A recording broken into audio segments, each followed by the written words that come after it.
नमस्कार। आज हम पढ़ रहे हैं पॉलिटिकल साइंस और आज का हमारा टॉपिक है प्रभुसत्ता के विभिन्न रूप। प्रभुसत्ता निम्न प्रकार की होती है: नाम मात्र तथा वास्तविक। यथार्थ प्रभुसत्ता: पहले बहुत से देशों में राजा या सम्राट निरंकुश होते थे। उनके हाथ में वास्तविक शक्तियाँ थीं और संसद कठपुतली होती थी। उस समय वे वास्तविक प्रभुसत्ता का प्रयोग करते थे, इसलिए उन्हें उस समय वास्तविक प्रभुसत्ताधारी कहा जाता था। जैसे इंग्लैंड में 15वीं शताब्दी से पूर्व, रूस में 18वीं और 19वीं शताब्दी में और फ्रांस में 1789 ईस्वी से पूर्व सम्राट सर्वोपरि होते थे। इंग्लैंड में गौरवपूर्ण क्रांति 1588 ईस्वी के पश्चात यह स्थिति बदली। अब वहाँ सम्राट की नाम मात्र शक्तियाँ रह गई हैं। व्यवहार में उसे अपने मंत्रियों को चेतावनी देने, सूचना प्राप्त करने, सलाह देने और प्रोत्साहन देने का अधिकार है। इन साधारण शक्तियों के अतिरिक्त ब्रिटिश सम्राट की सारी शक्तियों का प्रयोग मंत्री ही करते हैं, इसलिए यह मानना पड़ेगा कि ब्रिटिश सम्राट या महारानी के पास नाम मात्र की प्रभुसत्ता होती है। अंग्रेजी प्रभुसत्ता की इस बदली हुई स्थिति के बारे में लावेल ने लिखा है कि संविधान के प्रारंभिक सिद्धांत के अनुसार सम्राट के परामर्शदाता मंत्रीगण होते थे। उनका कार्य था मंत्रणा देना तथा सम्राट का कार्य था निर्णय, परंतु अब स्थिति बदल गई है। अब सम्राट मंत्रणा देता है और मंत्री निर्णय करते हैं। तो इस प्रकार दो प्रकार की संप्रभुता है, नाम मात्र की और वास्तविक प्रभुसत्ता। दूसरा रूप है वैधानिक प्रभुसत्ता। किसी भी देश में वहाँ की सर्वोच्च कानून बनाने वाली शक्ति को कानूनी राज सत्ताधारी कहते हैं। उसको उस देश में संविधान बनाने, संशोधन करने और रद्द करने का पूर्ण अधिकार होता है।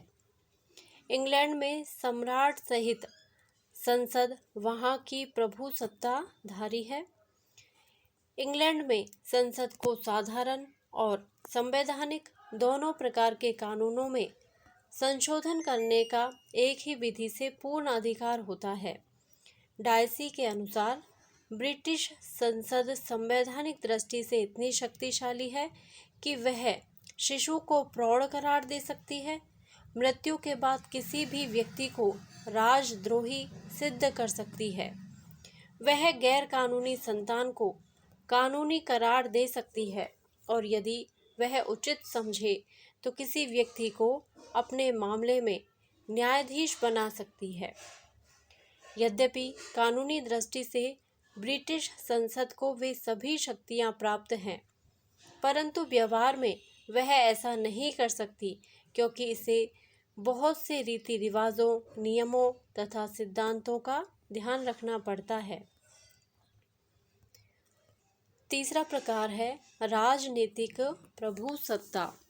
डायसी ने कहा है कि कानूनी प्रभुसत्ता के अतिरिक्त जिसे वकील मान्यता देते हैं, एक और प्रभुसत्ता होती है जिसके सामने वैधानिक प्रभुसत्ताधारी को भी झुकना पड़ता है। इस प्रभुसत्ताधारी को राजनीतिक प्रभुसत्ताधारी कहा जाता है। प्रत्येक राज्य में वैधानिक प्रभुसत्ताधारी को राजनीतिक प्रभुसत्ता की बहुत सी बातें माननी पड़ती हैं। प्रोफेसर गिलक्रास्ट के मतानुसार राजनीतिक प्रभुसत्ताधारी का अर्थ है राज्य में कानून के पीछे रहने वाला सामूहिक प्रभाव। आधुनिक प्रतिनिधियात्मक सरकार में हम उसे मोटे तौर पर लोगों की इच्छा कह सकते हैं।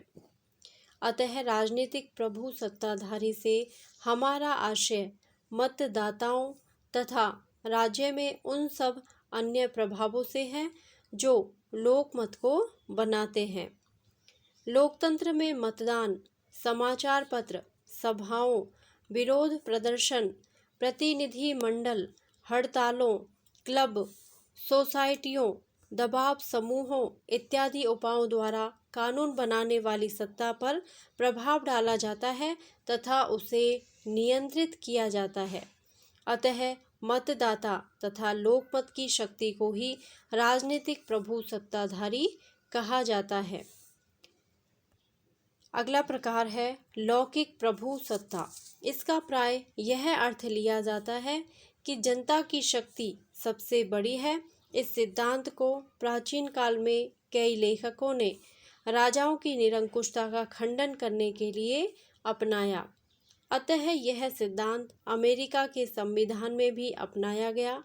डॉक्टर गार्नर के अनुसार लौकिक प्रभु सत्ता का अभिप्राय केवल यही है कि जिन राज्यों में वयस्क बालिग को वोट देने का अधिकार है, उनमें मतदाताओं को अपनी इच्छा प्रकट करने और उस पर अमल करवाने की सत्ता प्राप्त है। अगला प्रकार है विधितः और वस्तुतः प्रभु सत्ता। कई बार विधितः कानूनी और वस्तुतः प्रभु सत्ता में अंतर किया जाता है। विधितः प्रभु सत्ताधारी वह होता है जो वैधानिक दृष्टि से राज्य के सर्वोच्च आदेश जारी कर सकता है।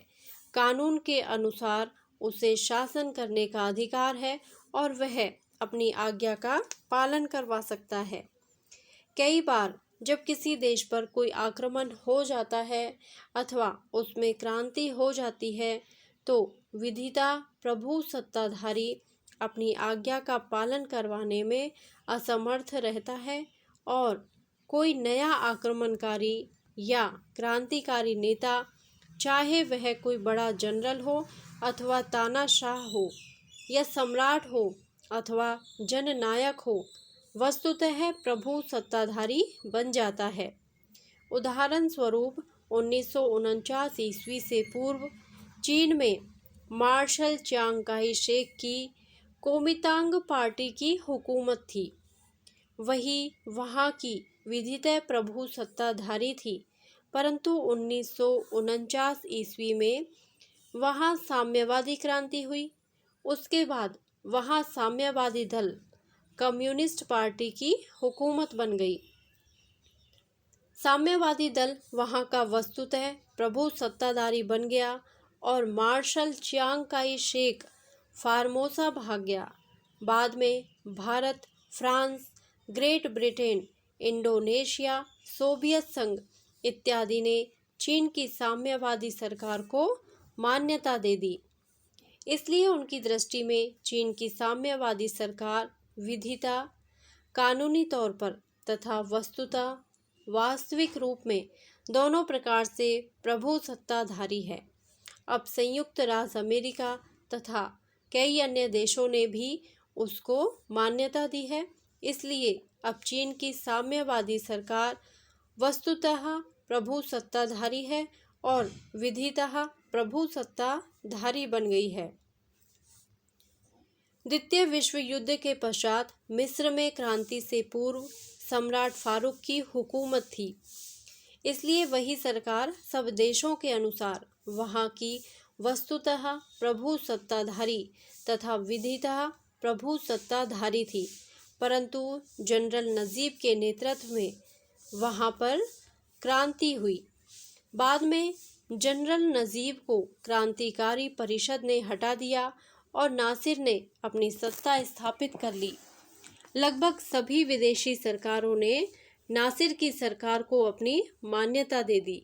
इसलिए यह सरकार वस्तुतः तथा विधितः प्रभु सत्ताधारी बन गई। जिन देशों में सैनिक क्रांतियां होती हैं, वहां पर यथार्थ अथवा वस्तुतः प्रभु सत्ताधारी सारी शक्ति को हथिया लेता है और उसकी सरकार वस्तुतः प्रस्तुत प्रभु सत्ताधारी बन जाती है। जैसे लेनिन ने 1917 में क्रांति के पश्चात अपनी सरकार स्थापित की। पाकिस्तान में 1958 में मार्शल अय्यूब खान ने सैनिक क्रांति के आधार पर शक्ति प्राप्त की। वह लगभग 10 वर्षों तक वास्तविक शासक बना रहा। बाद में 1968 में याहिया खान ने उससे सत्ता छीन ली। 1971 के भारत पाक युद्ध में पाकिस्तान की पराजय के पश्चात याहिया खान का पतन हो गया और उसने विवश होकर सत्ता जुल्फिकार अली भुट्टो को सौंप दी। उसे सैनिक सहायता से पद से हटाकर जियाउल हक ने सत्ता 5 जुलाई 1977 को संभाली। इसी प्रकार ईरान के अंतिम सम्राट रजा शाह पहलवी को पद से हटाकर खुमैनी ने फरवरी 1979 में सत्ता संभाली।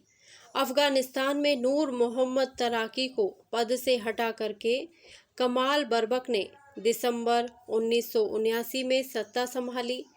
सैनिक क्रांति के कुछ समय पश्चात जब विदेशों की सरकारें यह अनुभव करने लगती हैं कि क्रांतिकारी नेता का अपने देश पर वास्तविक नियंत्रण स्थापित हो गया है, तो वे उसकी सरकार को मान्यता प्रदान कर देती हैं। पाकिस्तान, अफगानिस्तान और ईरान की नई सरकारों के विषय में ऐसा ही हुआ है।